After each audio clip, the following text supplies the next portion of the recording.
հերթական սուտը, այսա իրականում պետք է իրենց անուններով կոչել, որտեղ բոլորս լավ գիտենք, որ պատճառների մասին չեն խոսում, կարող են լինել սուբյեկտիվ, կարող են լինել օբյեկտիվ, բայց վերջին հաշվով, եթե 30%-ը հանրապետության չի անցել դեռևս այդ սիստեմին, դա արդեն նշանակում է, որ համակարգը պատրաստ չէ, ու դուք եք բոլորը դրա մասին գիտեք։ Դա հաստատում են նաև, որ ընդամենը 1200 բաժանորդ է, 1200 կոչով, բաժանորդ է ընդամենը այդ համակարգից օգտվում իր, այսպես, մտնելու, նայելու եւ այլն, որի շատ փոքր մասը հանրային են, մնացածը բնակություն են։ Հիմա բերեմ դեռևս այդ, այսպես, նորարարությունները չվերջացրած բերել ասել, որ այս համակարգը սենց պետք է լիներ, ինչպես մենք նաև կներկայացնենք ձեզ, ստացել ենք հավաստիացումներ պիրամիդայից եւ կասկադից, որ միջև այսօր մարդիկ ասում են հաշվի առնելով, որ հուլիսի կեսերից, այսինքն մեր դուրս գալու ժամանակվանից process-ը կանգնել է, մենք միջև հիմա էլ պնդում ենք, որ դրանք վերականգնման ենթակա են։ Եթե այստեղ մնում է ընդամենը փոքրիկ երկրորդ ինչի չեք ասել, այդ արդեն բացատրեցի, ինչի մասին էր խոսքը, ինչի էինք ասել։ Ընդամենը երկու անուն ազգանունի հիման վրա, հարգելի հայրենակիցներ, բերում են մարդիկ սիրուն սարքում են համակարգված։ Նորից կրկնում եմ, ես վերցնում եմ իմ վրա, ես ինքս եղել եմ իրացման տնօրեն, այստեղ նստած է ներկայիս իրացման տնօրենը։ Ես պատասխանատու եմ ամբողջ բլոկի համար, քաղաքականության համար։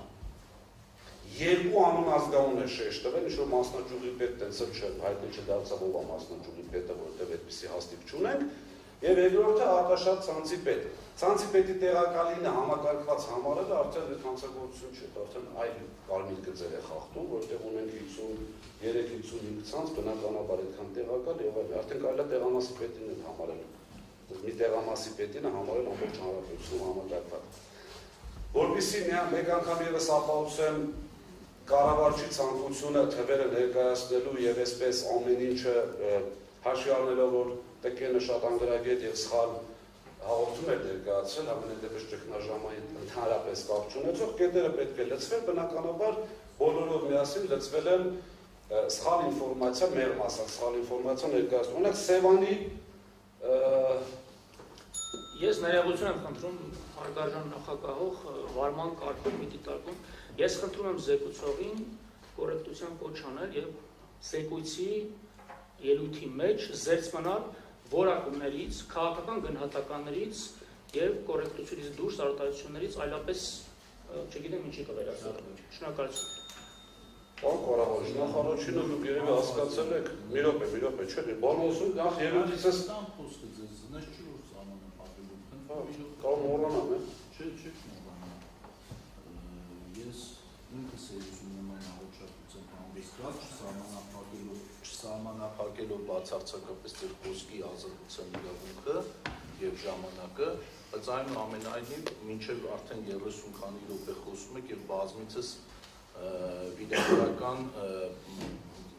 գնահատականներ տվեցիք, կարող եք գնահատել երևույթը, բայց առանց ինչ-որ հենց սիտակավորելու։ Խնդրում եմ երբ ողջին միջանցեք եւ շարունակեք ձեր երևույթը։ Նախարարին ուզում տեղեկացնել կառավարիչին ինքն էլ բոլորն էլ, այսպես ասած, տեղեկան, որ սպառնալիքներով իմ հետ խոսել հնարավոր չէ, չգիտեմ ինչի կվերածվի, ինչի դուք եք այս բան սպառնալիքներով խոսում, ով ասաց վերածվի, չգիտեմ ինչի։ Չէ։ Պարոն Մեսրոպյան, մենք ուզում ենք աշխատանքային, ուզում ենք աշխատանքային ընդհանրապես ես ամեն ինչ ասել արել եմ, որ Բայց չեք լսում, ով ասեց կվերածվի, չգիտեմ ինչի։ Ես։ Չէ, ես ասում եմ, որ իսկապես պետք է կարողանանք սպառնալիքի մասին չպիտակավորել։ Ես եմ ասում, դիտարկման դավոն է սպառ։ Պարոն Մեսրոպյան, չի կարող։ Շարունակեք ձեր իհարկե չի կարելի, իհարկե շատ բան։ Թույլ նկարեք ընդհատել, ես էլ կոռեկտությունը չեմ ասում։ Առաջինը սպառնալիքի դեպքում ոչ մեկի մեջ չխոսամ եք, երկրորդը գիտեք շատ լավ որ չեմ վախենում, չեմ վախեցել, չեմ էլ վախենալու։ Եվ երկրորդը, եթե կառավարիչի եւ հանձնաժողովի աշխատակազմը իրենց թույլ են տալիս նյութերու մեջ մեզ սարքել հանցագործ, սխալ թվեր գրել, բարիս բուն իմաստով, հետո իրենք իրենց են հերգում են, ասում են դե քաղաքական, հանձնական է, չգիտեմ ինչ ուզում գրում ենք եւ այլն, այդ ամենը չի համարվում վիրավորանք, ես ընդհանրապես որ ասում եմ սուտ եւ կեղծ տեղեկություն համարվեց վիրավորանք։ Պարոն Ղազարյան, նիստի վարման ընթացքին է վերաբերվում, նիստում հնչեցված գնահատականներին է։ Բարույթում կարելի է հնչեցնել տես գնահատականներ։ Բարույթում որևէ մեկը ձեզ հանցագործ չի։ Չհասկացա, ինչ է նշանակում համակարգված հավելագրում եւ մոնետիզացիա։ Հանցագործություն չի։ Պարոն Ղազարյան, շարունակեք։ Դե ուրեմն խնդրում եմ լինել օբյեկտիվ եւ եթե դուք նյութերում չանցնեք չափը, այսինքն չներկայացնեք սեփականատիրոջը որպես, չգիտեմ, այսպես մոնստր, մեզ էլ հետը ձեռի հետ հանցագործել, չեք ստանալ այս պատասխանը։ Խնդրում եմ օբյեկտիվություն։ Մաքսիմում Հանձնաժողովը գոնե թղթի վրա անկախ։ Մաքսիմում